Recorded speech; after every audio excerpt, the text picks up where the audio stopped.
Hinayaan kong maging palaisipan ng lahat.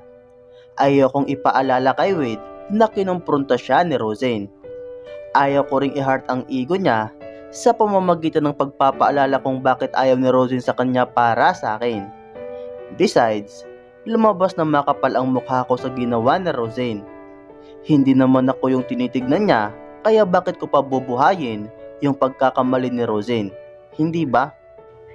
Pero ayaw ko ring mapahamak siya, kaya nag-iingat ako sa mga ikinikilos ko. Lalo na pag nandyan na ang mga kapatid ko. Nagsisit up na ng mga stage sa school. Bongga talaga tuwing school festival. Isang linggong walang pasok at puro extracurricular activities lang yung gagawin. Sabado ngayon at wala nang pasok, pero nandito ako kasi gusto kong bisitahin yung pagsisit up ng fashion show. Gusto ko rin makita yung designs na susuotin ng models. Baka sakaling may makita akong maganda at ma-inspire pa ako sa paggawa ng designs. Napadaan din ako sa stage ni Noah.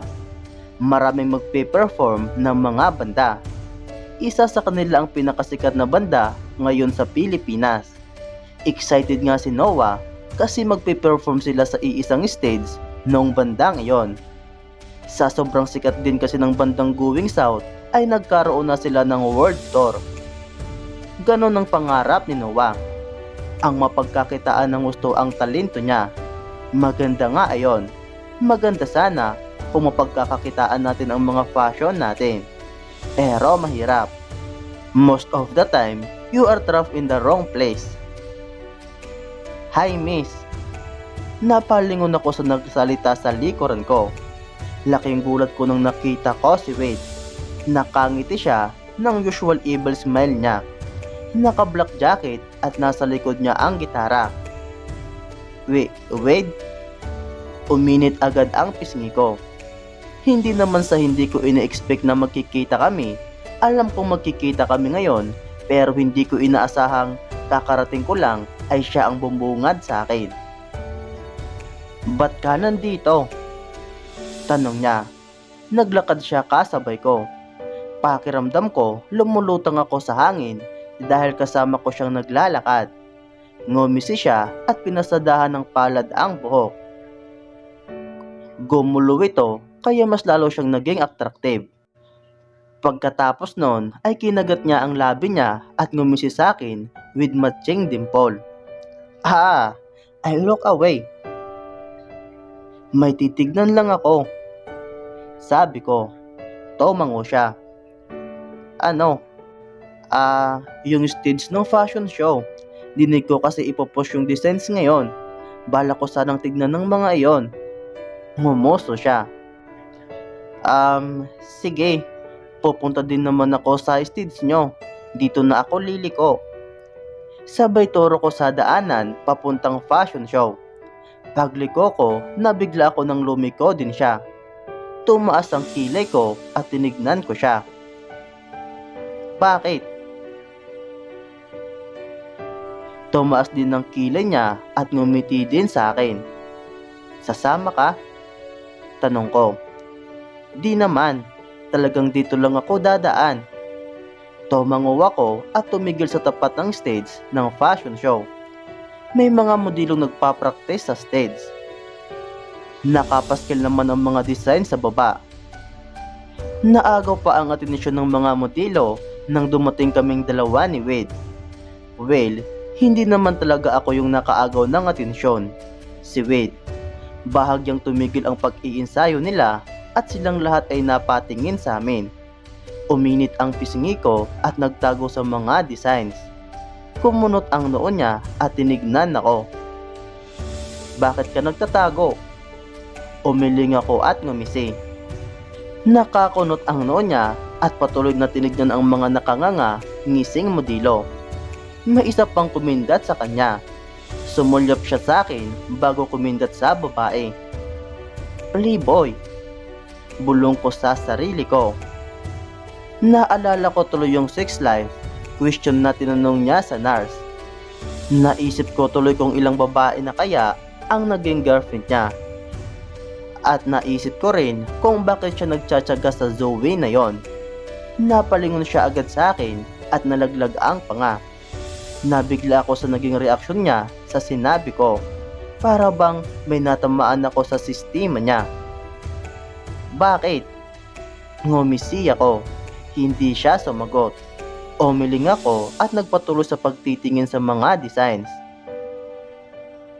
I'm used to playboys. Wait, si Rosin at Kuya Dashiell ay parehong playboy. Nakita ko kung paano sila magpalit ng babae. Isang babae sa isang buwan. Umiling ulit ako. It's disgusting, but they're my siblings. Napalunok siya sa sinabi ko. Hindi ko naman napagtanto kung bakit sobrang kinakabahan siya sa sinabi ko. Kinunot ko na lang ang noo ko. That's why I like you, Wade. Kasi loyal ka. Pag may gusto ka, siya lang talaga.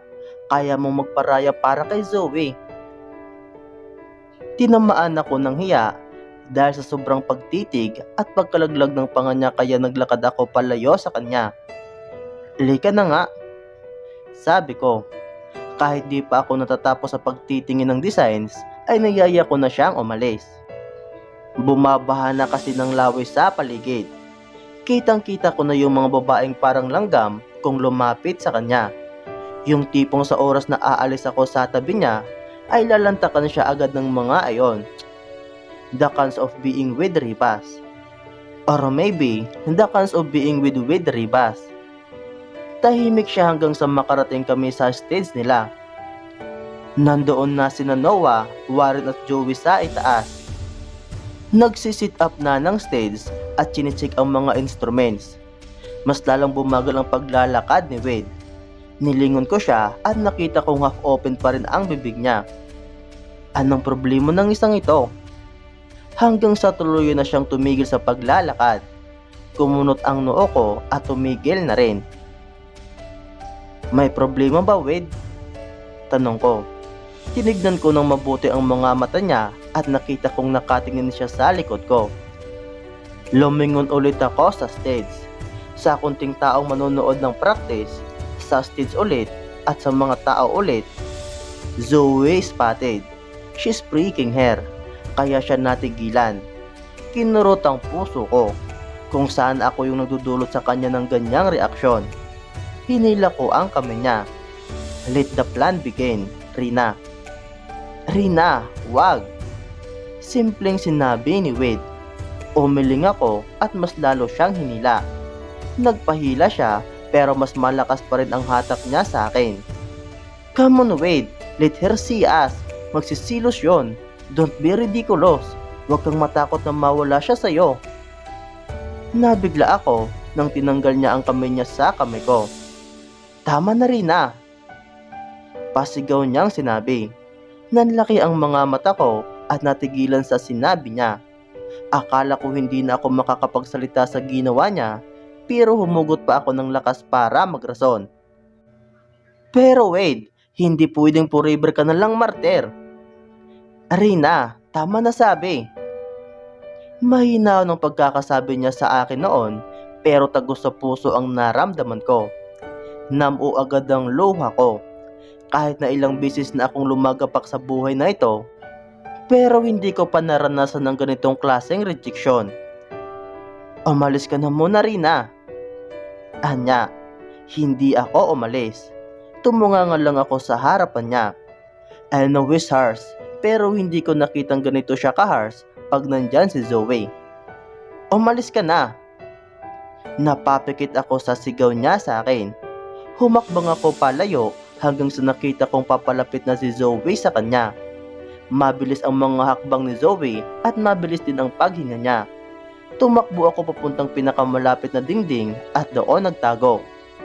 Hindi ko na narinig ang pinag-usapan nila, pero nakita kong umalis si Zoe at sinundan siya ni Wade. Patungo sila doon sa CR na pinangyarihan ng lahat. What the freak? Don't tell me she's asking for another season? Lumandas ang mga luha sa mga mata ko. Bakit ganito? Mabilis ang pintig ng puso ko, pero habang tumatagal ay sumasakit ito. Nararamdaman ko rin ang pagbara ng lalamunan ko. Ngayong naiisip ko na yung nangyari noon sa CR, bakit iba na ang reaction ko? Bakit masakit na? Bakit nag-evolve na ang nararamdaman ko? Naglakad ako palayo sa dingding na tinatayuan ko. Aalis na lang ako. 5 hakbang pa lang ay tumigil na ako at tumakbong papunta kina Wade. Kung masasaktan nga ako, gusto ko yung nakita ko yung lahat. Gusto ko yung damang-dama ko para di na ako uulit pa. Hindi ako nagkamali. Dahil wala nang pasok sa school ngayon, ay wala ring tao sa CR na yon.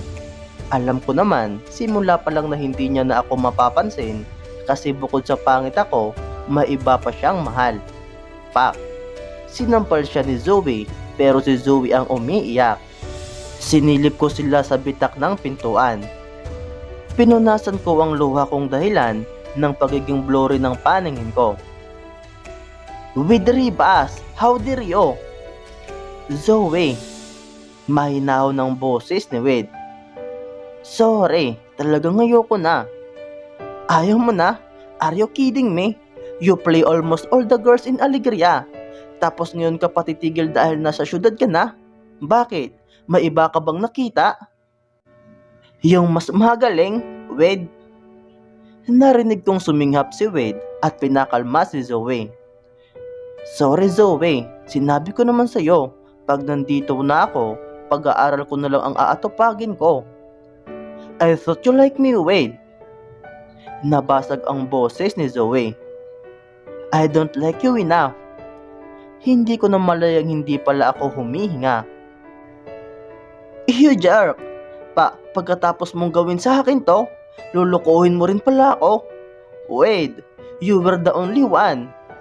Pero alam kong puro kahiligan lang ang pumapasok dyan sa utak mo. You only used me. At ngayon kung nasaktan man kita, please. Hahagkan na sana ni Zoe si Wade pero tinulak siya ng marahan ni Wade. Zoe, alam ko ang mga pagkakamali ko. Pero hindi naman pwedeng buong buhay tayong nagluloko. Kung makapagsalita ka parang ang linis mo, ikaw ang dahilan kung bakit nagkakaganito ako. Napapikit si Wade. Kitang-kita ko ang paghihirap niya sa paghandle kay Zoe. Pero hindi ko matanggap ang mga narinig ko. Yes, may relasyon sila. Oo, meron. Pero umiikot ito sa sex. Buong akala ko ay mahal ni Wade si Zoe. Buong akala ko, isa siya sa mga lalaking wagas kong magmahal. Yun pala, playboy. Zoe, tama na. Ayoko na. Alam ko ang mga pagkakamali ko noon. Immature ako at wala akong pakialam sa nararamdaman ng mga tao sa paligid ko. Pero sa ngayon, ayaw ko nang dagdagan pa lahat. Gusto ko nang tapusin ito. Nilagpasan ni Wade si Zoe. Aalis na sana ako sa kabang makita ako ni Wade na nakikinig dito pero nawindang ako nang niyakap ni Zoe si Wade galing sa likuran. Dahil doon ay natigilan si Wade. Come on Wade, I know this is your weakness. Nakita kong gumapang ang kami ni Zoe sa baba ng abs ni Wade. Bago pa ito gumapang sa loob ng pants ni Wade ay tinulak niya na palayo si Zoe. Napalunok ako sa nakita. Dahil sa sobrang windang ko ay hindi na ako nakagalaw. Kaya ang resulta, Rina, nakita kong namutla si Wade at agad sinarado ang pinto.